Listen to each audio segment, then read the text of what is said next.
Hello everybody and welcome to another Wardy's Waffle farm update. You can see we've got a forklift operator behind me. I've a load of tents here in the field, and this is because we've got people camping over from the Young Farmers County Rally that we've held at the farm here today. I'm not going to put much footage of today's rally into this update because I've done quite a few live videos during today which you can look back on, but tug of war was really good. Little bit tug of war, if you just see from this clip, the determination of some of the faces has just been fantastic. And also another popular one was a pillar fight, but this is a pillar fight with a difference, as you can see, so that was interesting. So look back at the live videos and it goes through the whole of today and the layout of it and what went on. So great day with the Young Farmers. I think we had 850 to 900 people here, which is fantastic. Anyway, what have we got in this update? We have got setting up of the whole rally here with clearing the yard and just helping the Young Farmers set it up. They've set a lot of it up themselves, and we've also got cutting footpaths out through some of the wheat that we hadn't done. Also drilling, looking at planting the Hericot beans, which are these beans that we are growing a trial for baked beans they'll turn into, to see what they're like. So we'll look at that. One or two other little bits and bobs around the farm, and that's it. But please do look back at the live videos if you want to see what the Young Farmers Rally is all about. Anyway, let's crack on now with this week's update. Thank you very much for watching. Please click subscribe, it doesn't cost you anything, and click like, it just helps the viewing figures of the channel. Thanks very much for that, and if you make it to the end, we'll see you then. So we're just getting the drill out the shed ready to calibrate it for these beans, and we're still continuing tidying up the yard and prep work for the rally with everything that's going on.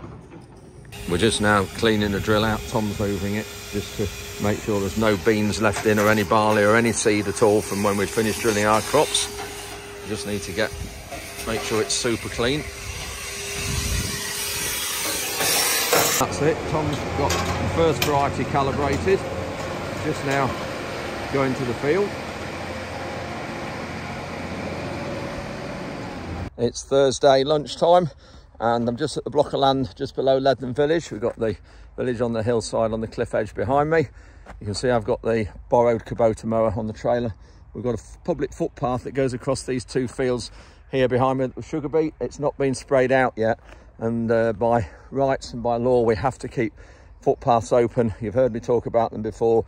Apologise if I'm repeating myself, but for those new viewers here, we have these public footpaths that go all across the country that were put across in times when there was just horses, before cars were invented, and they go from village to village, typically church to church. You can just see a church spire behind me there on the top of the hill, and they go from church to church, and they have to be kept open by law, and we can have some of our single farm payments and subsidies taken away from us if we don't keep these footpaths open. So monitored and regulated by the county councils. It's too tall now, the wheat is, as you can see, to spray it.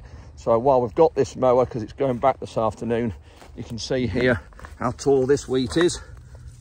So it's sort of what is that, 0.7 of a metre tall, so just under 3 feet tall. So we need to mow this up, and because this has got a flail mower on it, a flail head, or rather flail deck, it'll do a lot better job. Anyway, I need to get it off this trailer, and then across here we've got a footpath goes across the middle of this field. This was the very last field of wheat we planted. Was it November the 12th, I think it was. Headland's not brilliant, and bits and bobs we've had to leave. You can see there down that hedge side is wet, but and then across this one as well, right to the corner of where the tree is. So there's the forward and reverse pedal. You press the top of that for forward, and you press the little one for reverse. So we're going back down the ramps. There we go.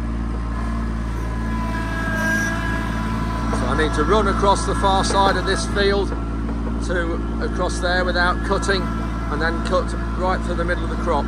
So just running around the outside of this field, you can see again the outsides of this field aren't brilliant, and it's all the later planted crops where the headlands are really suffering. But this was only marginal when we drilled it, when we planted the crop, because it was sugar beet and it was a bit sticky on this end. This is one of our stewardship plots, and they're going to be redone this year. But you can see here when you look at this is sterile brome.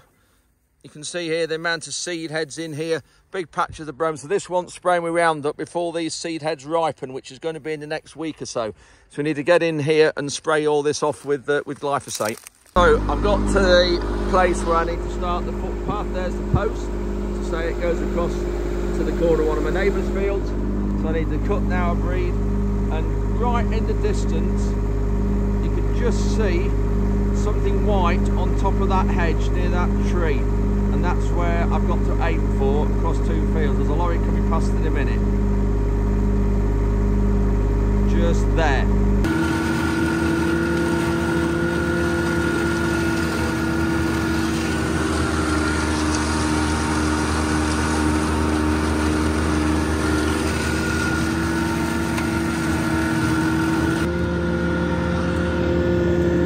So I haven't looked behind at all while I've been coming across, otherwise you get a great kink in it.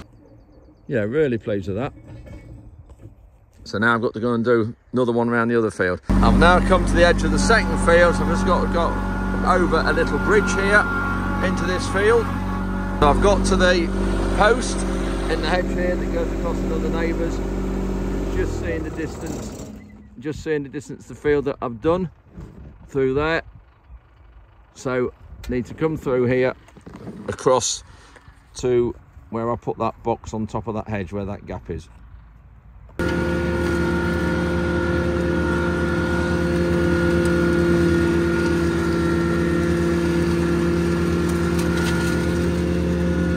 Job done. Then if it grows up, which it will do in the next 3 weeks so before harvest, we will spray it then. So that's the footpath done. This is another one of our stewardship areas. This is a lot bigger area at the top of the hill. It's about 5 acres near the village, and we get paid 650-ish pounds per hectare per year. I'm not quite sure the exact payment, somewhere there, but again you can see a lot of rubbish in it. This needs spraying off and reworking and reseeding again. There's some more brome there. It's down for 2 years, and then we have to start again with it, and it is a 5-year scheme. So while I've been running up this edge of the field with the mower, I've just spotted some blackgrass, and perfect stage of the plant to show you why it is exactly called blackgrass.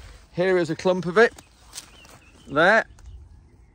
Seed heads are black, but just look at the seed heads. In there, one of those, I'll pull it off, that one seed head there, if you counted those out, would have at least 300 to 400 seeds in that one head.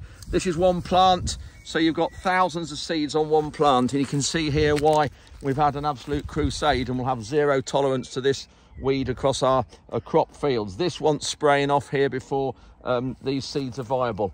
You can see it's flowering now, which means the seeds are starting to form, and once that flowers drops, which will be in the next few days, if we're not careful, that seed becomes viable, which means once you spray it, they'll still grow.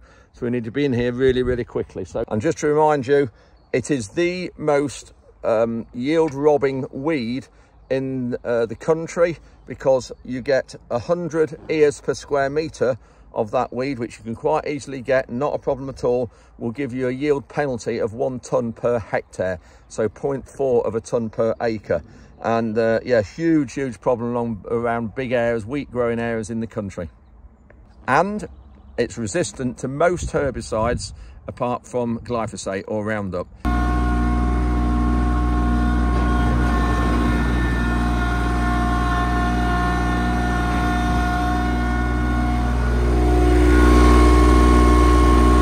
We've got Tom just starting the headlands up there. He'll come past here in a minute.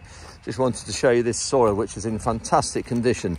This has been in grass for about 5 years, and as you know, we've come out of haylage because there's just too much hassle with it, and not really enough any profit in it, so we're not doing haylage anymore. And we've tried wheat after grass on contract fields, and you never get on very well, so decided to have it beans. And then of course then this opportunity came up to try these type of beans, Haricot beans, that turn into baked beans. So I thought, why not give it a go? So you can see the grass sods there, the old ones. It was Roundup off last autumn, and it's been Roundup off about 10 days ago. And you can see these are the weeds now all dying, which is great. Again, haven't had to move it. So the glyphosate's done a cracking job here. and soil's in really, really good conditions. Soil here is not particularly heavy, probably 40% clay and about probably 25% silt, so one of our lighter fields on this heavy land.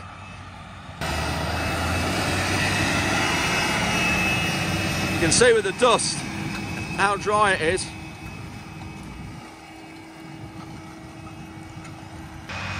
We've got 3 different varieties we're putting in, which we'll go through those in a minute with Justin. So it's been a bit of an effort. This field's only 4.7 hectares, so about 14 acres. So emptying the drill out, putting all the different seeds in, calibrating. A bit of an effort, but it's worth it. Really is cracking conditions. You can see the sprayer wheels here that the drill's going all through it.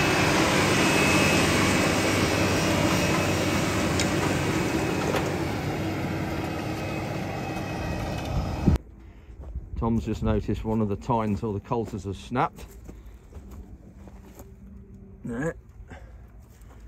Not sure where it's come from. Somewhere underneath there. So that's where it's come off. You can just see a broken piece of metal, so it should come out that bracket there and sit down there in that gap.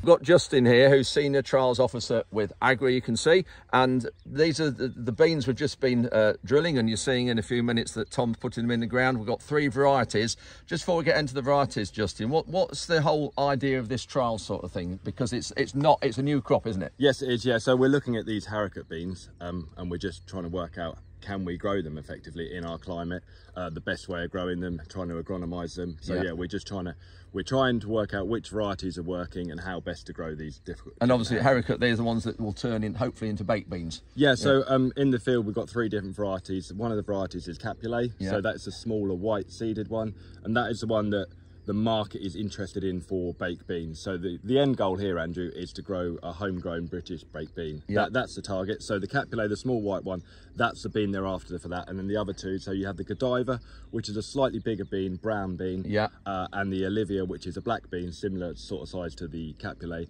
Therefore, like, they're the health food market for salads and stuff. You know, obviously with ever changing diets and stuff and protein, we're going that way. So they're not looking to the baked bean market, those other 2 varieties? No, they're not. It's strictly the Capulet is for the baked bean market. Yeah, right. And trials we've got around the country in Lincolnshire here, how many of these are there? No, so this is the only site, Andrew. This is it. So yeah, this is our big hope here. Oh, so right, hopefully great. Get it to work. We don't want to mess it up. No, then. No, absolutely not. No. Well, it's great to be involved in something like this, and as you know, I'm always happy to try these sort of things on the farm with the wheat trials we've got here and everything as well. And then the growing of the crop and harvesting it, we have to have a McDon header on it, don't we? Yeah, absolutely. So this is the 3rd, 4th year that we've been trialling them. Growing the crop itself isn't actually too much of an issue, really. Obviously, with these novel crops as such, herbicides are quite a big issue and stuff, and weed control. But haricots, we've done all right. It's just getting them in the combine, which is obviously quite a vital part. Yeah. So we need flat, level ground, and we found from the 1st year onwards that we need a MacDon header because they just sit so low to the ground, and there's not really enough volume to get them into the combine. So we found that with the MacDon header, we can get under them. The issue we had last year at the site that we were on, slightly different soil type, with the soil was too loose and fine, so we were just sucking up the soil into the combine and stuff. But this year, hopefully. And we've got some black oats as well. We've put those as a companion crop. Yes, yeah. So in conjunction with Amazon, who are going to come along with their precision drill, we're going to drill the Capulet precision drilling, and we're going to use a companion crop. So we've got Spirale, black oat. So hopefully, like I say, just getting them off the ground. And it'll hold them up. Yeah, that's the aim, Andrew. Yeah. Yeah. Great, okay, well hopefully we'll see how we get on. And harvest date roughly should be when? End of August, early September. They're quite a quick crop. Oh, they are, yeah. So we get the heat units and we get the day length, and yeah, we should be fine with that. Right, we'll see how we get on. Thanks, Justin. Thank you. So that's what the tines are like. There's a bolt at the top, then there's a U-clamp there holding the stem. This is the part here that's broken, that Tom's just taken off. You can see there it's cast. So that would be up there like that. So that's got some paint on because some of them are cramped to the left and some are cramped to the right. If you look at that there, you can see that springs one side, that springs the other side, and that clamp there does help sometimes to keep the spring together, and it stops them breaking so much. But the one that broke hadn't got a spring on. So off we go again. It's amazing like that when you get a time break, how long it holds you up. We've been stood probably at least half an hour. That's it, this is the last breed around the outside of the field. Pleased with how they've gone in. We've got the bales going in for the water pillow fight job. So they're busy building this.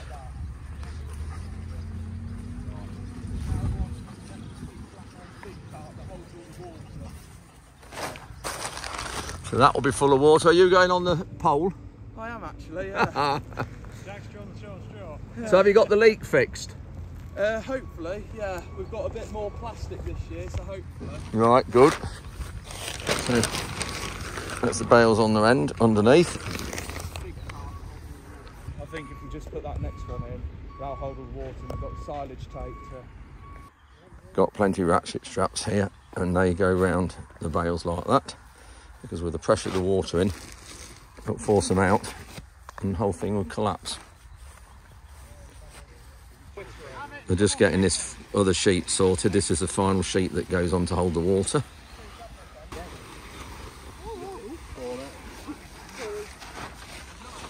So that will go over there and in there to double line that, and they've just put this on for start because it's quite sharp, and it will the straw can pierce the actual lining, so they've double lined it. So they're going to put that one there on top of this, so hopefully it will not leak.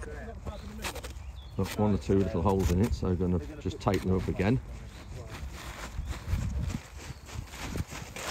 If Nala's claws come out, there'll be even more holes. Nala, come off, Nala, come on. Come on. Or do we not want to ask that question? So we've got the Bowser here now, we've got filled up some out the rainwater tank.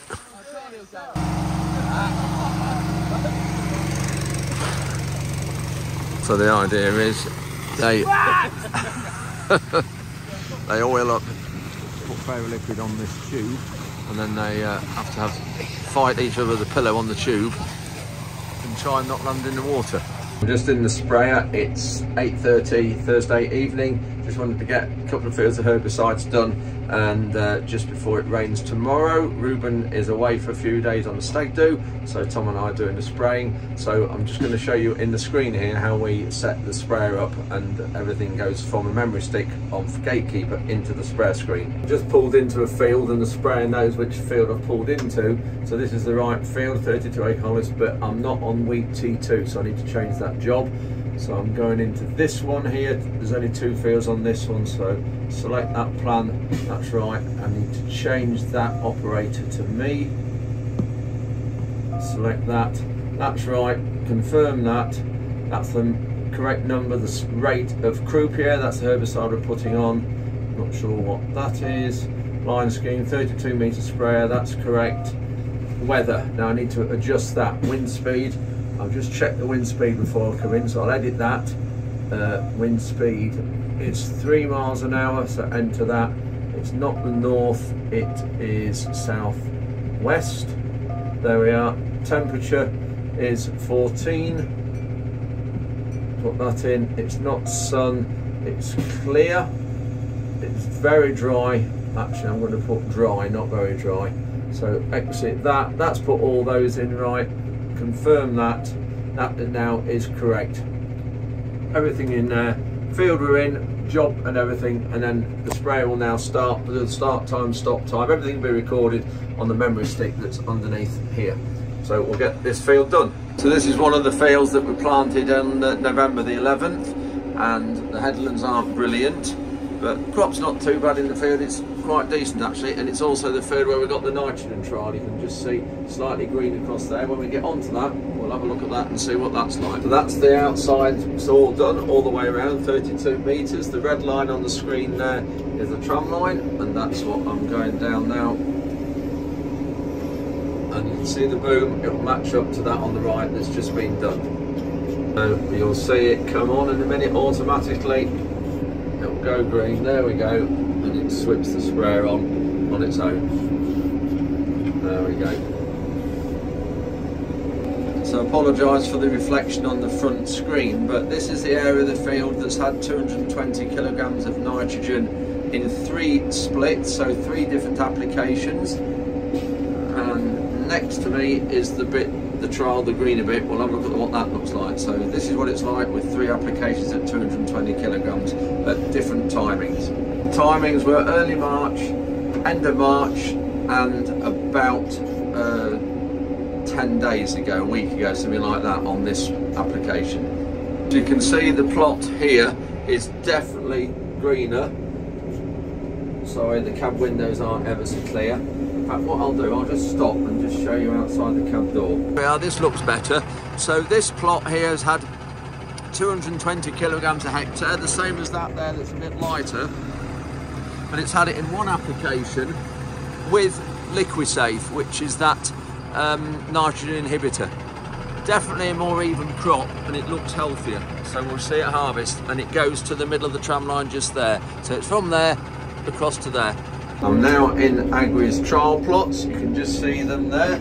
All the different varieties, different treatments put in with a special little plot drill, and they're all going to be harvested separately as well. This is the side that's treated, and we've got some of the other side that's a bit yellower that's not treated. So this bit will be, they'll sort of cut this out with the combine, because this bit won't be harvested through here, so the plots will all be the right length.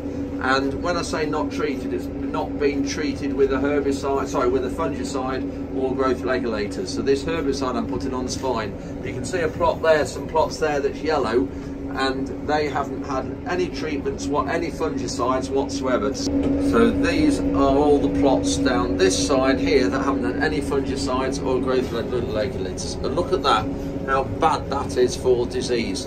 Another one there that's showing yellow. And then obviously the idea of these are some more bad ones here. You can see full of disease, these light coloured yellowy ones. Yellow rust mainly, and septoria.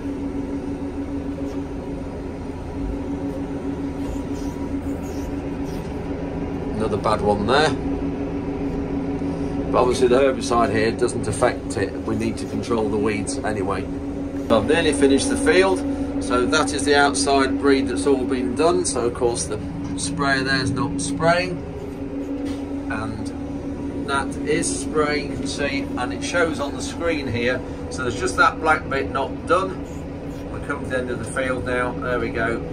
And then when it gets to the end, the sprayer will switch off automatically there, and that's the field finished. It's Friday morning, last morning of setup before the rally, Young Farmers Rally tomorrow. I'll just go and have a look at the water, what you really call it really, for the pillow fight over the drain pipe. I'll have a look and just see whether the water's leaked out overnight or not. We put a little bit in, as you saw, just in case, just to try it and just see whether it'd leak or not. So let's have a look what's in there. I think there's a fair bit of that's come out. I don't think there's much in there now. And by the sound of this, it has. It has, look, because there's all water there. So that means we don't want to be filling this up until sometime tomorrow, which is the morning of the vent or just before they want to use it. Setting up's carrying on. Got a chocolate and cake stand there. We've got gazebo going up in front of where the bar area is going to be. I've just pulled up to our local post office in the village, if you can just see through there, and I have got some sugar beet seed here for a young man who is on social media. He's called Jacob's Allotment, and he grows wheat, barley, all sorts of things from his allotment in Sidcup. And he asked me a while ago if I could get some sugar beet seed, and I've had a job to find some sugar beet seed that didn't have neonic seed treatment on. So I've found some ordinary sugar beet seed, and this is it going to him now. So I'm going to pop it in an envelope and get it posted to him. So those of you who want to have a follow him, he is on social media as Jacob's Allotment. Have a look and see what he's up to. Doing a great job from his allotment in Sidcup. So I've just got it posted, but unfortunately it wasn't a first class stamp on it wasn't enough. It was classed as a large letter because of its thickness. So it's cost £1.60 altogether to get it there, but it doesn't matter, I don't mind at all. It's anything to help Jacob. Just setting up all the flags and the signs. It's obviously going to be very dangerous with this road, so we are putting plenty of road signage up to make sure people are aware of what's happening.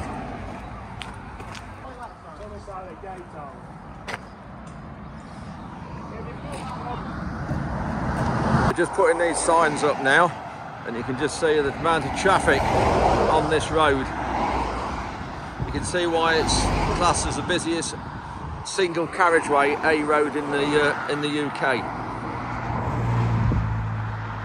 We've got the signs up on the road as well, highlighting where the entrance is. Got trade stands going up already. This is the Suzuki Jimny that's got a mapping software in it. Got Omex fertilisers here. Ronda's put her NFU stand up there. Forage Aid is going to be here as well because some of the proceeds are going to Forage Aid. Of course, the Young Farmers event wouldn't be Young Farmers without a bar.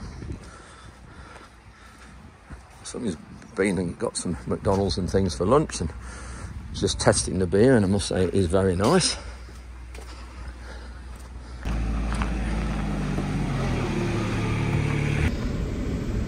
Kubota tractor and a Stewart trailer coming.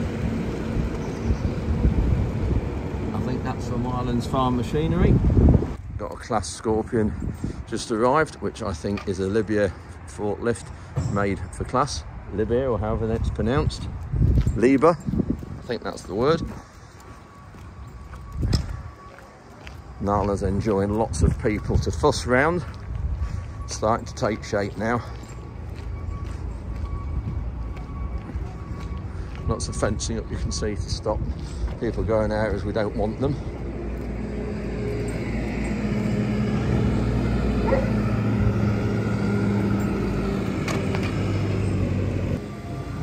So JSA are moving their setup here to go in the far corner of the yard over there.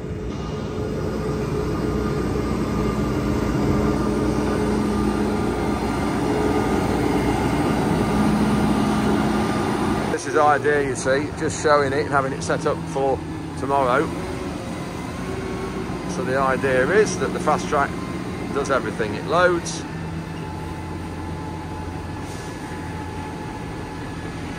and it spreads as well.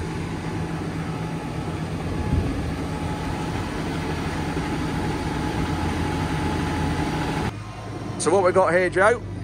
Halaris blade and the Halaris press. For compacting silage. Compacting silage. So that side shift, it moves across either side. Right. There we go, that's it working there. For pushing up silage and compacting it. Look at that. And then this on the back, with the weights on the back.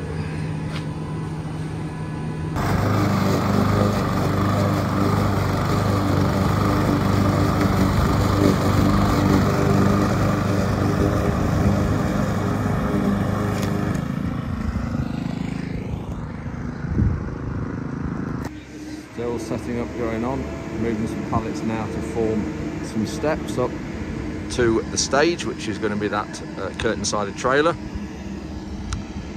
Fun enough, there's a drinking competition going on there, I think, of some sort.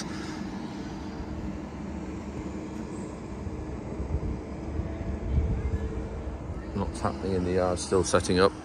By the way, it is 6:30 PM Friday evening. Just getting this handrail put up.